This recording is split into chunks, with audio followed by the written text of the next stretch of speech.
Shalom, perkenalkan saya Ferawati Margarita Nope, mahasiswi dari Institut Agama Kristen Negeri Kupang, Prodi Pendidikan Agama Kristen, kelas A semester 6.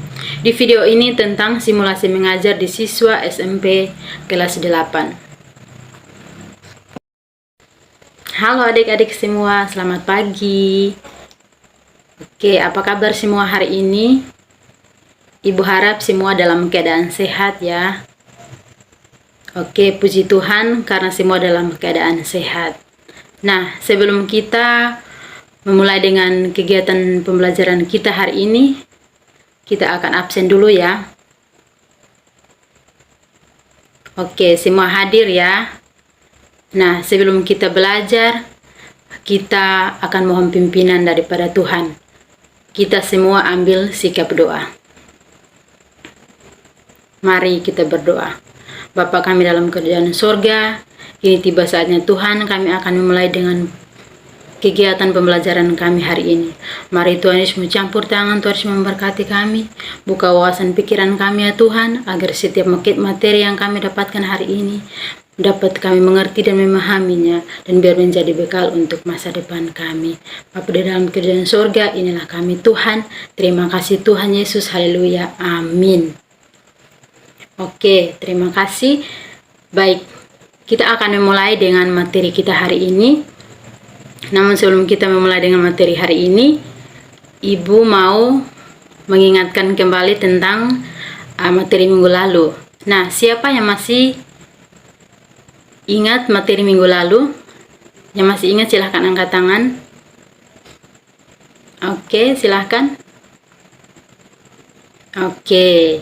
Betul sekali. Materi kita minggu lalu itu tentang hidup berpengharapan. Nah, hari ini materi kita itu tentang surat Kolose. Sebelum kita memulai dengan materi hari ini, Ibu mau tanya apakah semua bawa Alkitab? Oke, terima kasih ya karena semua sudah bawa Alkitab. Nah, kita akan memulai dengan materi kita hari ini. Oleh karena itu, kita semua membuka Alkitab kita di dalam Kolose pasal yang ke-pertama, ayat yang ke-5 hingga ayatnya yang ke-19. Nah, karena di sini ada 15 ayat, Ibu bagi, Ibu satu ayat dan Ibu minta kesediaan 14 orang untuk berdiri untuk kita bisa membacakannya secara bergantian. Nah, Ibu akan membacakan ayatnya yang ke-5 di bawah perikop ucapan syukur dan doa. Ayat yang ke-5, oleh karena pengharapan yang disediakan bagi kamu di surga. Tentang pengharapan itu telah lebih dulu kamu dengar dalam firman kebenaran, yaitu Injil yang sudah sampai kepada kamu. Oke. Nah, dalam pembacaan kita hari ini, di sini kita akan belajar 3 bagian, yaitu tujuan dalam penulisan surat Kolose, dan yang kedua yaitu ciri-ciri dalam surat Kolose, dan yang ketiga yaitu isi dari surat Kolose ini. Nah, sebelum Ibu menjelaskan tentang tujuan penulisan surat Kolose ini, mungkin adik-adik pernah sudah belajar ataukah sudah pernah membaca dari buku lain tentang tujuan penulisan surat Kolose ini. Silahkan yang sudah pernah, silahkan. Oke, terima kasih. Nah, tujuan penulisan surat Kolose, Rasul Paulus menulis surat Kolose kepada jemaat di Kolose dengan suatu pengharapan sesuatu terjadi dalam kehidupan jemaat. Nah, sesuatu itu adalah supaya jemaat di Kolose dapat bertumbuh pengharapannya dalam iman. Nah, tujuan penulisan Paulus menulis surat Kolose ini kepada jemaat di Kolose adalah yang pertama, untuk memperingatkan jemaat di Kolose melawan kembali sifat buruknya yang dulu membahayakan jiwa. Karena jemaat di Kolose itu dulu itu sifat mereka itu membahayakan jiwa mereka. Dan berlawanan dengan itu juga ada solusi dari permasalahan mereka itu, yaitu sifat buruk mereka yang membahayakan jiwa mereka. Nah, solusinya adalah dengan mendorong mereka untuk menyatakan bahwa barang siapa menolak untuk mengikuti Yesus Kristus sebagai yang sempurna dan keselamatan cukup didapat darinya. Nah, yang kedua itu untuk menunjukkan perhatian mereka kepada anak dari Allah yang kasih. Yang ketiga, untuk mengakhiri semua siapa meninggikan wibawa di antara mereka daripada kepenuhan iman yang mereka melayani, walaupun sekarang Paulus berada di Roma.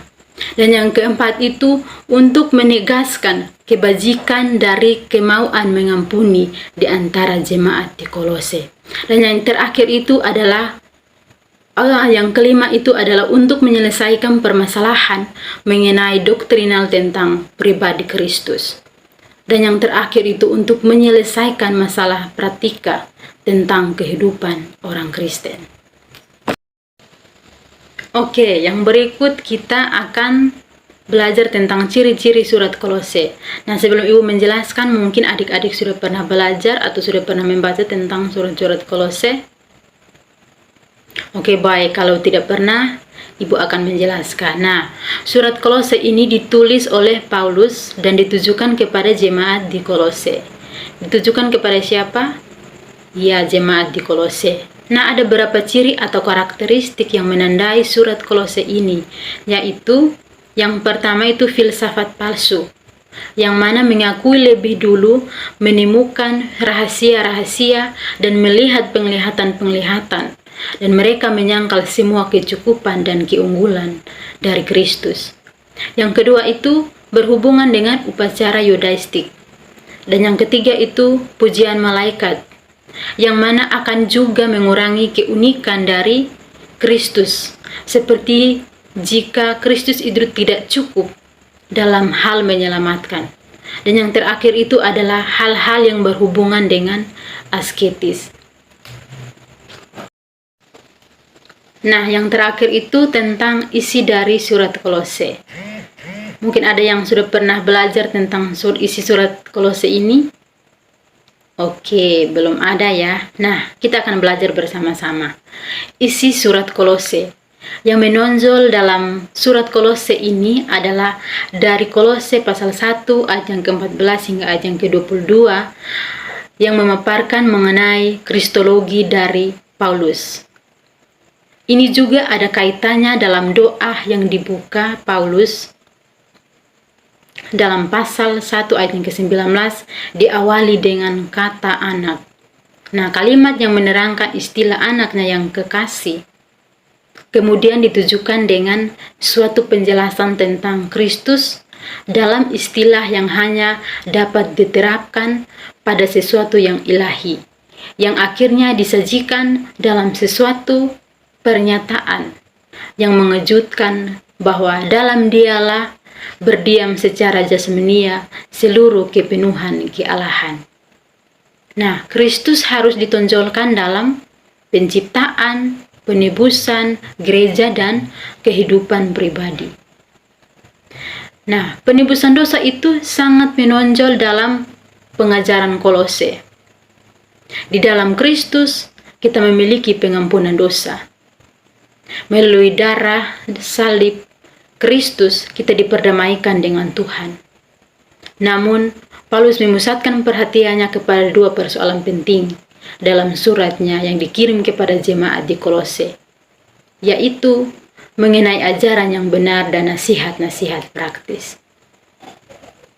Nah, ini penjelasan dari Ibu tentang tujuan penulisan surat Kolose, ciri-ciri dari surat Kolose, dan isi dari surat Kolose. Nah, dari tiga bagian ini, mungkin dari sekian Ibu menjelaskan, mungkin ada pertanyaan dari adik-adik. Ada yang bertanya, silahkan. Oke, kalau tidak ada yang bertanya, minggu depan kita akan belajar tentang hidup dalam iman.